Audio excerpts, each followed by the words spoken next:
Handle से आप लगाते हैं, देश की 26 सरकारी कंपनियां और बेची जाएंगी, 70 साल में जो भी बनाया था वो सब बेच डालेंगे, और मोदी जी सत्ता में ये कहकर आए थे मैं देश नहीं बिकने दूंगा। बिल्कुल ठीक बात है, ऐसा ही कहा था, मुझे भी याद है।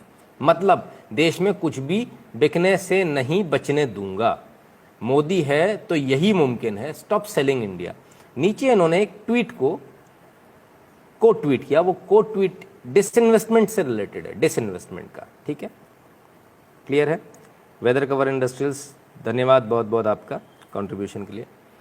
तो ये आप देखिए, डिसइन्वेस्टमेंट को लेकर इन्होंने बोला कि ये चीज़ें बेच रही है सरकार, अच्छी बात है, इसमें कोई दो राय नहीं है कि भारत सरकार डिसइन्वेस्टमेंट कर रही है, इसमें कोई दो राय नहीं है, ये बिल्कुल सच है, इसमें कहीं भी गलत नहीं है।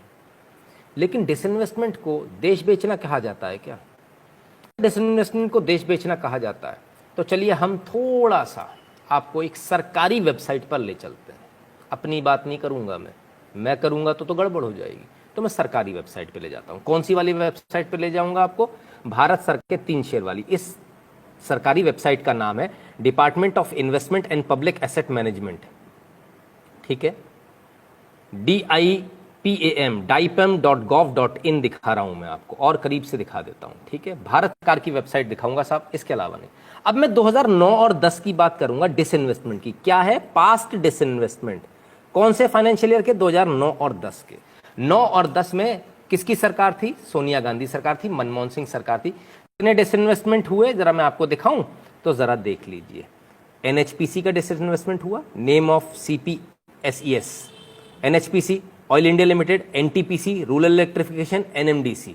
कितने हो गए? 1 2 3 4 5, एक साल में 5, ठीक है, सिर्फ 2009 और 10 में। चलिए अब मैं तो 2010 और 11 में आपको ले चलता हूं, ठीक है, फाइनेंशियल ईयर 2010 एंड 11। ये भी कौन सी सरकार है? सोनिया गांधी सरकार, right. SJVN limited, engineers India limited, coal India limited, power grid corporation of India limited, MOIL और shipping corporation of India limited. ये बेच मारे इन्होंने। पहले कितने बेचे थे? 5, अब 6 7 8 9 10 11, कितने हो गए? 11। 2 साल में 11 पे पहुंच गई कहानी। चलिए थोड़ा और आता हूं आपके 11 और 12 में, वही सोनिया गांधी सरकार, मनमोहन सरकार। 12 हो गए थे, कितने हो गए थे? 11 हो गए थे, right. Power finance PFC limited and oil and natural gas corporation limited, इन 2 का इन्वेस्टमेंट और 12 13 हो गए, ठीक है साहब। और देखिए और कितने इन्होंने डिसइन्वेस्टमेंट किए, कितनी कंपनियां इन्होंने बेची। अब हम भी कहते हैं कांग्रेस ने भारत को बेचा था। अब 12-13 की बात करूंगा, 2012 और 13 में कितनी कंपनियां बेची। चलिए आ जाइए। NBCC limited, national building construction corporation limited, Hindustan copper limited, NMDC limited, Indian oil India limited, NTPC, RCFL, Nalco, SAIL, ठीक है। पहले कितने हो गए थे? मेरे ख्याल से 13 हो गए थे, 12 या 13 हो गए थे। 14 15 16 17 18 19 20 21, कितने हो गए? अब 21 हो गए, राइट। 2012-13 में अभी खत्म नहीं हुआ, क्योंकि 14 तक इनकी सरकार थी, 14 में मोदी सरकार आई है, तो जरा 13-14 तो ले लो। अब खोल रहा हूं 13 और 14 का चिट्ठा, और ये रहा 13 और 14 आपके स्क्रीन पर जो भरा पड़ा है, ठीक है। ये शुरुआत किसने करी? आ जाइए ऊपर से ले लेते हैं, ठीक है। कितने हो गए थे मुझे अब याद भी नहीं है, बहरहाल। NHPC, Bharat heavy electrical engineers India limited, NMDC, power grid corporation of India, CPSE exchange trade funded, Indian oil corporation, national fertilizers limited, MMTC, Hindustan copper limited, Indian tourism development corporation limited, state trading corporation और NLC limited, ठीक है साहब। ये इतने सारे। अब वापस गिन देता हूं, 1 2 3 4 5 6 7 8 9 10 11 12 13, ठीक है। 13 और 14 15 16 17 18 19 20 21, ठीक है। 22 23, ठीक है। 24 25 26 27 28 29 30 31 32 33 34 34 बार 2000। ये आंकड़े 2009 से अवेलेबल है हमारे पास में इस वेबसाइट के ऊपर। 2009 से पीछे के आंकड़े नहीं है, ये तो सिर्फ 2009 से बता रहा हूं, सिर्फ 2009 से 2013-14 तक। कितनी बार? 34 बार भारत को बेचा इन्होंने। अगर डिसइन्वेस्टमेंट को बेचना कहते हैं, कितने हद हो गई, हद है बेईमानी की। 34 डिसइन्वेस्टमेंट्स आपने किए, 34। और जब ये सरकार करती तो उसी डिसइन्वेस्टमेंट को आप कहते हो भारत बेचा जा रहा है। तब आपने तो 34 बार बेचा, सोनिया गांधी सरकार ने तो 34 बार बेचा देश को। तो देश को जवाब देंगे कि 34 बार क्यों बेचा। ये झूठ कब तक चलेगा। एक तरफ आप क्या शिकायत करते हो, रेल में जाते हैं तो सुविधाएं नहीं मिल रही, जब तेजस जैसी ट्रेन चलती है तो क्या बोलते हैं, रेलवे का प्राइवेटाइजेशन हो रहा है। बीएसएनएल की सिम नहीं खरीदेंगे, खरीदेंगे जियो की सिम, लेकिन जिंदा बीएसएनएल चाहिए। कैसे हो जाएगा भाई, मेरे पैसे के टैक्स के पैसे पर मैं तो तैयार नहीं हूं। या तो आप बीएसएनएल की सिम खरीदो, या बीएसएनएल वाले अपनी क्वालिटी में इतना सुधार लाएं कि लोग उनकी सिम खरीदें। उन्होंने खरीदनी नहीं है, उनका रवैया बदलता नहीं है। आप सरकारी हॉस्पिटल में चले जाइए, वहां भी यही हाल है। जब सब जगह यही हाल है तो लोग क्या बोलते हैं, अरे यार इससे तो प्राइवेट में बड़ा अच्छा है। आप जाइए जियो के काउंटर पर और बस अंगूठा लगाना है आपको, और आपको सिम दे देता है और चालू हो जाती है। बीएसएनएल वाला एक दिन में भी चालू करता है सिम, तो भी एहसान दिखाकर करता है कि देखो मैंने तुम्हारी सिम जल्दी चालू करा दी। राइट, ये है। ऑयल इंडिया एनएचपीसी 2-3 बार आ गए। हाँ बिल्कुल 2-3 बार आएंगे सर, क्योंकि इसका 2-3 बार डिसइन्वेस्टमेंट हुआ है, एक बार नहीं हुआ है। जितनी बार हुआ, जितने फाइनेंशियल ईयर में हुआ उतनी फाइनेंशियल ईयर में दिखाया। और आज फिर से एनएचपीसी और इन सब का नाम आपको दोबारा मिल जाएगा, ऐसा नहीं है कि नहीं मिलेगा। क्योंकि स्टेक ऑफलोड जो होती है, सरकार की जो भागीदारी है, वो एक बार में पूरी खत्म नहीं करती सरकार, थोड़ा थोड़ा करके ऑफलोड करते। कभी 5% कर दिया डिसइन्वेस्टमेंट, कभी 10% कर दिया, सरकार को जब जितना डिसइन्वेस्टमेंट जरूरी लगता है। Right, so it is not कि एक ही बार होगा। ठीक है, तब जाना प्राइवेट में है इलाज कराने, सिम प्राइवेट चाहिए है, बैंक प्राइवेट चाहिए है, सब कुछ प्राइवेट चाहिए, तो ये सरकारी क्यों रखें फिर, जब हम सब कुछ प्राइवेट में ही जाना है। प्राइवेट में सुविधाएं अच्छी मिलती हैं, घर पे आके बैंक वाला खाता खोल देता है, आपके ऊपर उल्टे सीधे चार्जेस नहीं लगते, लगते हैं तो आप कंप्लेंट करते हो तो वापस आ जाते हैं। स्टेट बैंक में सुनवाई नहीं होती है, होता है ना आपके साथ, मेरे साथ भी हुआ है, जबरदस्ती का मेरे ऊपर डेबिट लगा दिया।